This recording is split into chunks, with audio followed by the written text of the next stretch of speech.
చాలా సంవత్సరాల కిందట మా కుటుంబంలో ఒక అద్భుతం జరిగిందండి. ఆ సమయంలో ఏం జరిగిందంటే చికెన్ పాక్స్ అనేటువంటి వ్యాధి, భయంకరమైన అంటువ్యాధి కదా, కడప ప్రాంతం అంతా ఆవరించింది. ప్రతి ఇంటిలో కూడా ఈ వ్యాధి సోకింది. పిల్లలందరూ కూడా ఎవరు స్కూల్స్ కి వెళ్ళడం లేదు, ఎందుకంటే ఆ వ్యాధి యొక్క తీవ్రతను బట్టి. అయితే నేను ప్రార్థన చేస్తున్నాను, ప్రభువా మా వీధిలో ప్రతి ఇంటిలో వ్యాధి ఉంది, అయితే మా ఇంటి వరకు రాకూడదు, అది ఇక్కడికి ఆగిపోవాలి అని ప్రార్థన చేస్తుండేనాను. అయితే నా చిన్న కుమారుడు ఏం చేశాడంటే కృపేష్, ఆ సమయంలో 2వ తరగతి చదువుకునే అబ్బాయి, అతనికి ఒక ఆలోచన కలిగింది.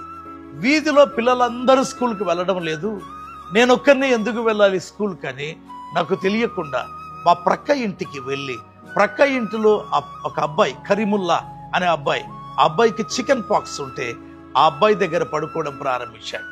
అదే మంచంలో అబ్బాయి పక్కన పడుకుంటున్నాడు, ఎందుకంటే తనకు వ్యాధి వస్తే స్కూల్ ఎగరగొట్టొచ్చు. ఆ విధంగా వెళ్ళి అబ్బాయి ప్రక్కన పడుకున్నా కూడా ఈ అబ్బాయికి రాలేదు. కారణం దేవుని యొక్క కృప, యేసయ్య నామమందు చేయబడిన ప్రార్థన. అందుకే కీర్తనల గ్రంథం 91వ కీర్తన 7వ వచనంలో అపాయము నీ యొద్దకు రాదు అని వ్రాయబడింది. కీర్తనల గ్రంథం 91వ కీర్తన 10వ వచనం, ఏ తెగులు నీ గుడారము సమీపించదు అని వ్రాయబడింది. అపాయము నీ యొద్దకు రాదు, తెగులు నీ యొద్దకు రాదు. ఎందుకంటే దేవుని వాగ్దానము తోడుగా ఉంటుంది. ఒక దైవ సేవకునిగా, ఒక తండ్రిగా మా కుమారుడి కొరకు లేదా కుమారుల కొరకు ప్రార్థన చేశాను, అక్కడికే ఆగిపోయింది. మా కుమారునికి సోకలేదు.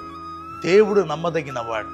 ఆయన ఆశ్రయిస్తే, ఆయన పాదములు పట్టుకొని వేడుకుంటూ ఉంటే ఏ తెగులు నీ గుడారము సమీపించదు, ఏ అపాయము నీ యొద్దకు రాదు. దేవుడిని దీవించుగాక. ఆమేన్.